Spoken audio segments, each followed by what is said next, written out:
seeing these pictures and the developments taking place is obviously of a serious, profound concern.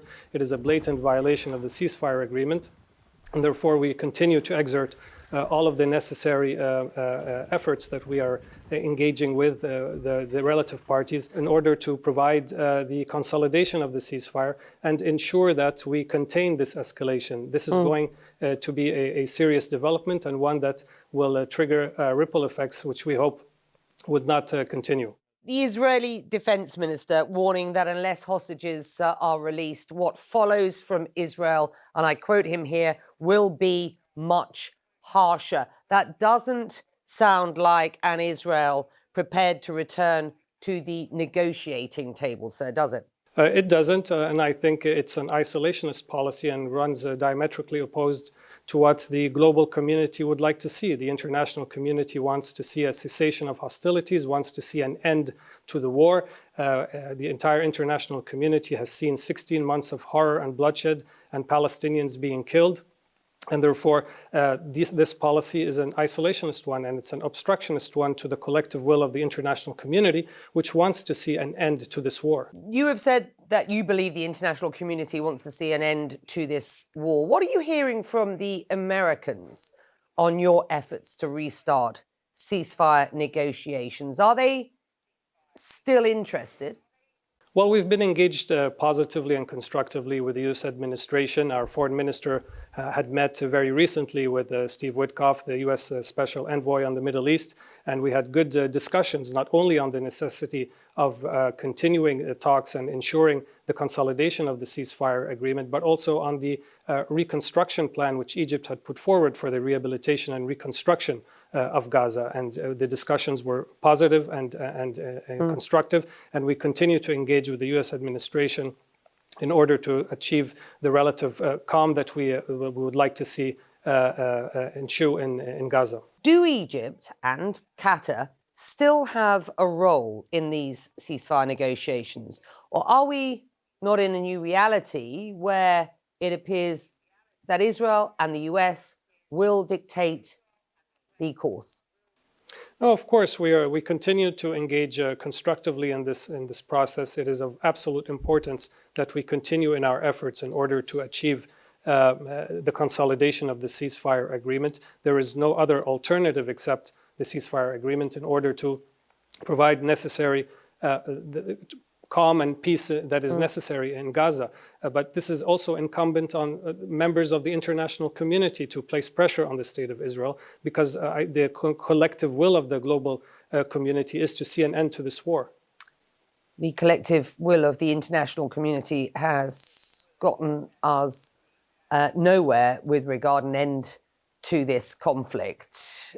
Israel has blockaded aid since the beginning of March. What's your assessment of the situation on the ground at these key border crossings? It's a very dire humanitarian situation. And at a time when the ceasefire agreement had given us some hope that Palestinian people would be afforded the necessary humanitarian aid that they deserve and that they need, it is extremely condemnable that the state of Israel, in blatant violations of international law and its responsibility as an occupying power, to provide the necessary humanitarian access to the people in Gaza. This is a catastrophic situation that is unfolding.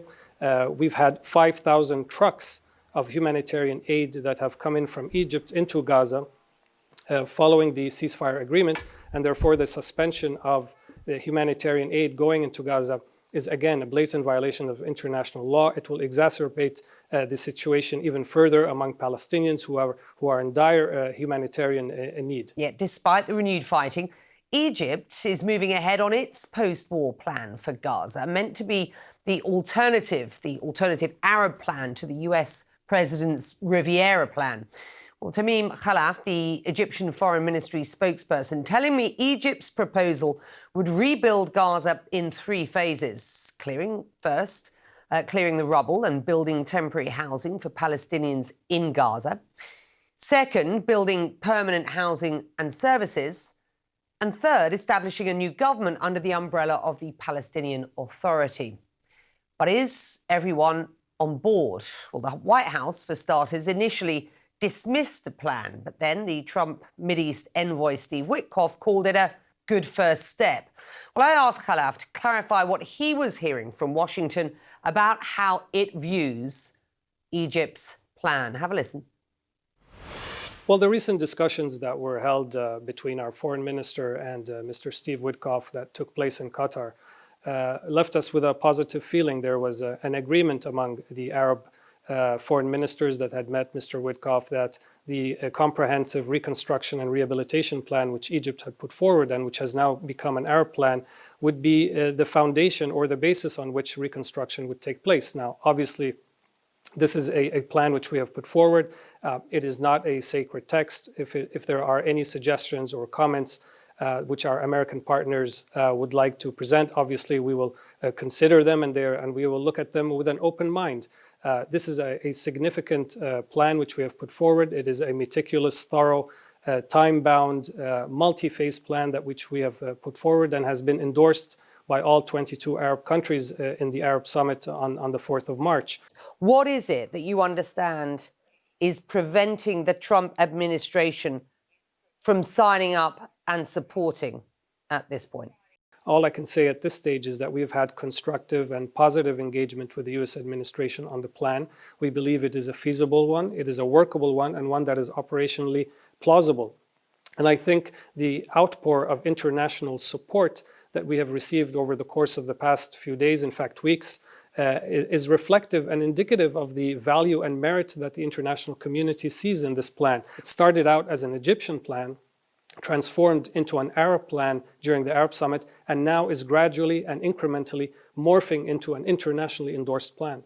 Israel rejects it, and without Israel's support, frankly, is it feasible or realistic to continue? Israel's rejection of it, I think, is not surprising.